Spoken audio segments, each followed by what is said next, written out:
I like that a lot. What I control. do not like is that Arlet roam though. I think you're kind of shooting yourself in the foot against a Grok matchup. And complemented with Guinevere, that early game is going to be nightmarish for Weedy, man. And I don't think Weedy is known for an Arlet either. Nope, not at all. And I mean, you can see the lineup rating. It actually favors TLID, but I gotta go to the other side. I gotta say RRQ should have the advantage here, especially considering, again, Guinevere is the good old counter to Fredrin back in the day. When you try to win that retry battle, you can't if you get CC'd. That's what Guinevere brings to the table. A whole lot of engage and CC lockdown. Well, let's see. Will that CC lockdown be able to get RRQ the dub? Ladies and gentlemen, Land of Dawn, here we go. That's an early barrier right there from the debut Grok. Let's say, game one, RRQ TL. Who strike first in this best of three? Let's take a look at the individual lanes here. Yeah, that's going to be great for both of the teams. Mainly for RRQ, obviously, with the barrier there, they should have the winning lane. And Witty, yeah, instantly taken out of the lane. He can't really walk up with the Vengeance and poke when the minions are so far away, actually into the turret. Great cut, too. The barrier actually kind of enabled that, and it's a late push from the minions, which means free lethal Wanderer, as we get to see the two young bloods in Rome battle it out. RRQ playing with the tempo, invading, not even just lethal. They're going for the green camp too. Oh no, that's also a first blood for RRQ. Seems like TL, they couldn't handle, they could not keep up with the early pressure that RRQ is building. Yeah, I said that it's gonna be a bad matchup. I didn't think that it was gonna be like a first minute first blood towards Weedy, man. That wall is like walling. And now this EXP lane matchup, Miracle. Rest is just it's gonna have a field day against a Lapu-Lapu. Exactly. I don't know what the plan really was, and I don't know why they actually, swapped everything so last second, but definitely isn't working to their advantage now. It's just full RRQ as of yet. Emblems by GamesMax. Okay, this is very greedy from Joe. He went for Impure Rage instead of the Concussive Blast up against this kind of composition who's already super online early. You saw how fast they were able to invade in the jungle. And yeah, Guinevere definitely has a bit of an edge, maybe a lot of an edge. Really depends. I actually haven't played the Guinevere in the jungle for a while, but it does seem like he's doing better. Joe still somehow managing to get level 4, which is surprising to me after seeing that early action all for RRQ. But I don't know about contesting for this, Joe. Seems like Rez is just trying to distract. Oh, Ron jumps in though. No clear follow-up, Ron. All alone. That's going to be Rez stunned up. It's just the Uranus though. A lot of damage taken. Yes, skill on another angle. Zunash will take the purple. That's going to be the decision here. Feather Airstrike committed on towards the SKL, knocking two members up. That's going to be Joe hovering around. That's Edok, not level 4 yet though. That's going to be Edok trying to distract Joe, trying to close the window, but that's going to be Joe finding the angle, finding the turtle as well. That's going to be SKL taken down, but Joe isolated and will be taken down as well. Two members were off the board for TL, but they got the turtle. Yeah, for sure. That's a win for RRQ, man. 3-0 right now on the kill count. Look at the talent prediction, though. It looks like we are all in agreement that RRQ will win. And so far, it looks like it's going to be that. Exactly. Yeah, great drafts from Kescute here in game number 1. He's really able to dissect everything, though the execution has been quite sloppy. Not from everyone, mainly from Zunesh, who was just so fixated, tunnel vision on Turtle instead of just helping the team go for the fight that was clearly a winning one. Yeah, for sure, especially when you see Iran and Weedy, they're all rocking a flicker, so it's gonna be an easy punish if you know that they don't have the dashes. Let's see, the RRQ already 1k gold lead in this early of a game. It looks like they want to build more and more with Edok just owning the river for RRQ. Yeah. A lot of that river control coming from the mid prio that they've secured for themselves, and that's where it comes down to the pick of the Arlet Roam too. A lot of, well, a big reason as to why I don't like the Arlet Roam is because you don't have any control in the mid lane for wave clear. You have to send your jungler to walk up on the Fredrin. And I guess it works still, but you can't constantly have that when the enemy jungle is farming, invading, utilizing the mobility to constantly get the edge over you. Joe's already a level down with the turtle, with the turtle, by the way. So with the second turtle going in favor of RRQ, presumably this is going to build up to a massive lead, and Joe's going to be left so far behind. Yeah, and Toy knows that as well. I think he wants to be a bit more passive here in the gold lane because he didn't want to get punished, but instead TLID still wants to contest this one. I don't know about this decision. That's it. That's going to be Violet Requiem connecting SOD lands. A knockdown. That's going to be a lot of damage though from the side of TL. Zunesh falls first, but Joe will be the trade. No junglers here for this turtle fight. Rez quite lower on, stunned up. Kabuki joins the fight. That's gonna be TLID though. Oh, he don't find the turtle! He will trade his life for it though. As RRQ, they will back off. TL, it seems like we're unable to close the gap. Kabuki clearing the mid-waves. Yes, still looking for a knockup. Doesn't really find it, but TL was able to find the connection. Oh, very low. Oh my. Feather airstrike doesn't land. Kabuki though, really is bold there with the maneuvers. Rinse flickers out. Okay, so again, the execution was kind of sloppy for RRQ, but they still somehow wins out in the end. Run! Almost falling, but still is able to escape. Yeah, more of the same thing. I guess great control for the recovery by Edok to secure the neutral objective. And you can see for the build, at least for Zunesh here, he's gone for the brute force. He's basically going for full tenacity. Doesn't want to get CC'd. Wants to be the one to be free around the team fight so that he can win the red trees. And so far, unfortunately, it hasn't really panned out for him. It's also, I think, a rush to Queen's Wings. Or could that be a Winter Crown? It really should be the Queen's Wings. The Oracle for Rez too. I'm not sure. I think it's more of a Winter Crown coming in from Zunesh. Just for the potential combo of like, there you go. Okay, gotta wait for a second. Oh, final slash landing! That's going to be Kabuki sealing it off. A slight miscommunication there as Zunesh was overcommitting. Yeah, at least they got a turn out of it, but that was completely unnecessary. Yeah. Yeah, more on that. Well, I guess that's why we saw the keys to victory of having him more on assassins, on carries. On the utility so far, it does look very awkward for him. Not a single neutral objective win. Rins and Toy are the ones left to carry the game currently. 6 minutes and 50 seconds have elapsed in this game, and RQ is leading by a smidge of gold total. It's already spawned for the third one here. RRQ, can they be a bit more tactical or strategic about their approach here? Definitely got to be elusive. RRQ, Zunesh doesn't really connect with that jump. TLID 5 members already around the river. Zunesh targeted here, stunned up as well. A lot of damage taken. Joe will focus down the turtle. Second one, and Zunesh, no real shield, no real cover, and he falls. That's gonna be RRQ here repositioning. Rins looking for an optimal feather airstrike moment, but that's gonna be the Taconic charge, saving Grok Slide. Rins very low, mid, vulnerable. Witty finds the connection to shut Rins down.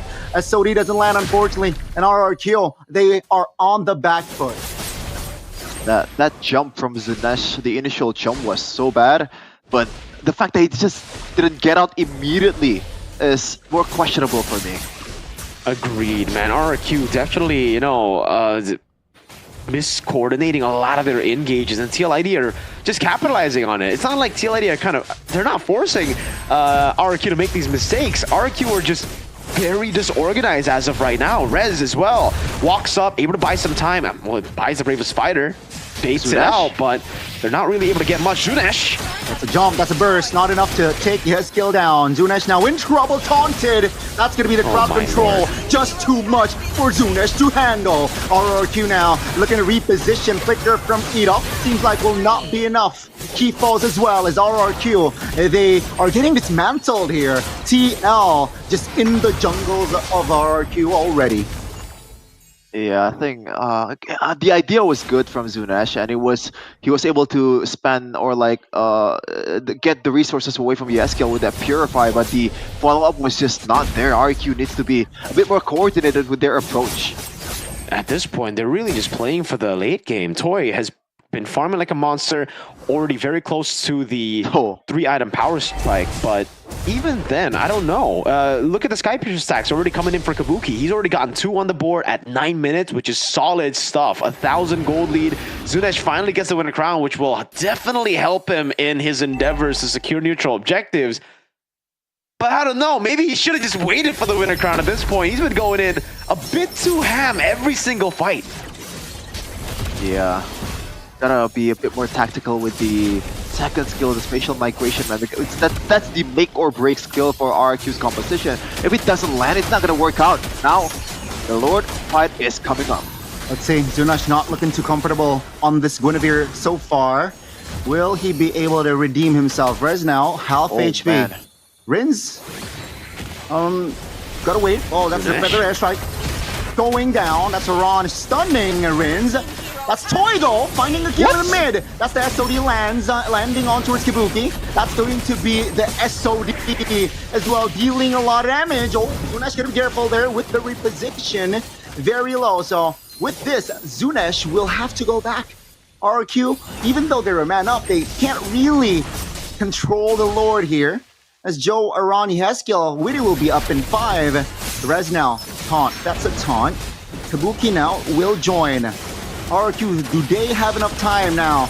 Rez, concentration pop, that's gonna be very low. Oh, Rez, very low cancellation! Valorant Requiem finally finds its mark. Joe, down, that's gonna be Iran now. Sandbagging Iran goes down as well. 2 members of TL eliminated. Now, finally, some light from Zunesh. Their first, I guess, good play that he made so far in this game. Although the first play that made him so low was kind of questionable. But let's see what he has in store here with R7 watching. Witty has the flicker final slash. Not enough men though, so I don't think he will commit. SOD lands though. That's gonna be Witty. Stunned up. That's the chain crowd control that RRQ was drafted for, and they were able to connect that one on towards Witty.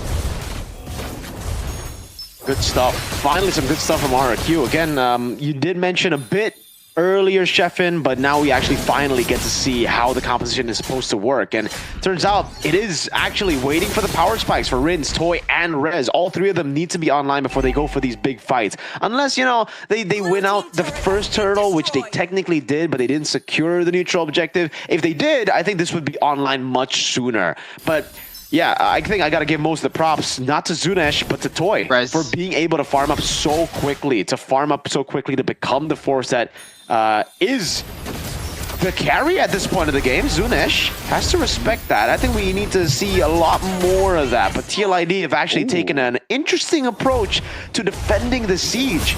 They've gone to, yeah, all in on tier 1 mid, but they've lost their side turrets, which should be good for RRQ. They have the Lord still very healthy. The turret in the mid lane will fall in the end, so it ends up being a pretty bad trade. Seems like they're going to force the base turret takedown here for RRQ. Will it be enough though? Seems like the damage profile from TLID is enough to clear the lower top. So no real threats in the structure of base turrets, but hey, RRQ, you're right. It's such a back and forth game, and it's such a complete game. We get to see a bit of TL, we get to see a bit of RRQ as well in our first game. Yeah, and the one that makes it back and forth here, I think the most is Rez, because so far, I cannot believe how he didn't die at all with this much CC coming in from TLID. Agreed. I guess they don't have enough damage, but he's been the one that, you know, as you mentioned, Gunny, he's the pick-me guy in this case, in every team fight. He's basically telling everybody to look at him, you know, look at him, go for a lot of these plays, just soaking in as much damage as possible. And that's what he's built to do. Rez doing a good job on the Uranus. And Kabuki actually hasn't gotten more than that, the 20 stacks that we started the game with, technically. I'm going to say started the game because that's where it all started for TLID when they won that big team fight around the neutral objective. Now for RQ, it's a slow game. And for TLID, again, the big question is, can Joe even walk up around the neutral objectives now with all the tempo gone? There's no space at all. Yeah, it's very minimal space coming in from TLID here, but they're not really down by a lot, though. The map pressure or the map control is surely on RRQs, but we got a game fact here by GoPay. Okay, it's Okay, we gotta wait for a second. Yeah, there you go. It's a debut for MPL Indonesia Season 16 Grok after last use when Weedy played against RRQ in Season 14, I believe. That was a year ago, more or less, right? Yeah.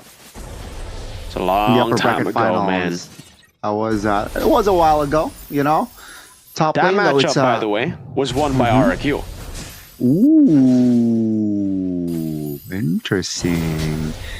Interesting setup, top lane. Yeah, I think they just want to punish Toy, but Edok knows that something is a bit fishy here with the lack of presence in the map from TLID. Good thing, Weedy and Kabuki, they kind of like cycle the recalls. Oh, wait a minute. Do they want to chase? They're playing the Fog of War. That's going to be a great stun by Weedy. Other airstrike though cancelled. Has the glide. Weedy is A-okay, and seems like it's okay for both teams. Just a flicker though, popped by Kabuki. So value. Baiting out the flicker from Kabuki is massive. RRQ literally have to rely on engage to get the flicker, to get Kabuki, but now they don't need to really have any layers of CC. They could just go straight for Kabuki, who's the main carry. Yeah, for sure. The Grok can just flicker forward. Zunesh, easier time to land the spatial migration. Even Rince, it's an easy punish for him knowing that the flicker is not there with the feathered airstrike. Now, let's see, the Lord Dance, the Toy is still up there, and I don't think there's anything TLID can do about Toy. He can land the SOD and just join 5v4, 5v5 technically. So TLID, that's the stun. That's a Violet Requiem, Feather Airstrike, and SOD not landing though, but that will be enough for Joe to be taken down. So now it's going to be, again, just RRQ controlling the Lord. 4K gold lead practically in the hands of RRQ. And now it's just full RRQ. They played it incredibly again, having that force error up top, and TLID being very indecisive around the neutral objective helped RRQ to get even more of a lead. What TLID could do in that situation, Sheffin, was the question you raised. I think just be decisive and go for the fight, but that would have also ended up with them losing for sure without Kabuki's flicker. So there was really no good answer to the situation, no real solution to the problem. And that's what, you know, resulted in this. RRQ getting a free Lord, getting the turret up top basically taken out already, and having 3 waves building up to push into TLID's base to take possibly game 1. Yeah, and I just realized something. Weedy, so far he hasn't landed a single solid final slash. This is a concern. That will be concerning, but perhaps that flicker final slash will be used for defense. Let's see RRQ. They have finally penetrated towards the north side of the base here, but the top base turret will be taken down. That's going to be the Blood Wings here for Yehezkiel. Will that item be enough to at least hold on? RQ will not force anything rash here. They're taking it slow. As slow as they can. They have all the leads. There's really no risk at all for them. All the risk is in TLID's side, on TLID's side, and again, they've kind of built themselves a composition that is very one-dimensional, pure team fight. They want to utilize the AoEs in their composition, the constant resets of CC for a roaming Arlet. Again, that has to be brought up. All the CC that they've gotten in their composition is to set up a roaming Arlet. I would love to see the items again and see exactly what Witty's building, but I'm pretty sure he's not going to be as tanky as, you know, a normal Arlet, and definitely not going to be dealing as much damage as a normal XP Arlet. Yeah, I don't think he even builds the Fury Hammer just because of the fact that he needs to be a bit more tanky even the early game. I mean, he got killed in the first minute, man. So he knows what to do with his itemization, but at the same time, he kind of shot himself in the foot. Let's see, though. Looks like map control is once again for RRQ. The long lane, no turrets at all for TLID. So this should be a much easier Lord fight or Lord dance for the King of Kings. Really should. The far lane's already taken. Really, Toy could actually just play in the side lane and wait for a mistake to happen, which has been the way to go for RRQ. They never really rush into these bad situations or into 50-50s. They always try to win with the advantage they've got. So, again, it's all up to the TLID. They have to force a big fight, and the big fight will have to also be a good engage on Rins and Toy, because if they go in randomly to Rez, Zunesh, or Edok, they're cooked. RRQ have all the damage in the world. You can see the items already built up completely, and as expected, Sheffin, it is a Fury Hammer, so at least it does have a bit of damage, but yeah, definitely not the same amount of resources that you would have as an XP laner early game to take the game and, you know, snowball out of control. Zunesh is going to be caught. Has the jump. Joe brute forcing his way in. They want to close the gap here. That's a final slash landing towards Zunesh. That's the jump! That's a Titanic charge! Kabuki! Vulnerable taken down! That's gonna be a good two-man stun with the Spear of Misery. Joe isolated. Good night as Rins picks up the double. That's gonna be RRQ just applying more pressure on towards the base of TL. Conceal pop. They have a wave in the bottom lane of the map. And that will be the structure going down. Great response there. Rins though looks for him another angle. That's a stun. That's a feather edge strike. Witty not landing his final strike. Has the immortality, will pop it. That's gonna be RRQ now. Just focusing, locking the base. Will it be enough? It will. RRQ finds game one. And in a kind of a expected manner from the draft, but from that initial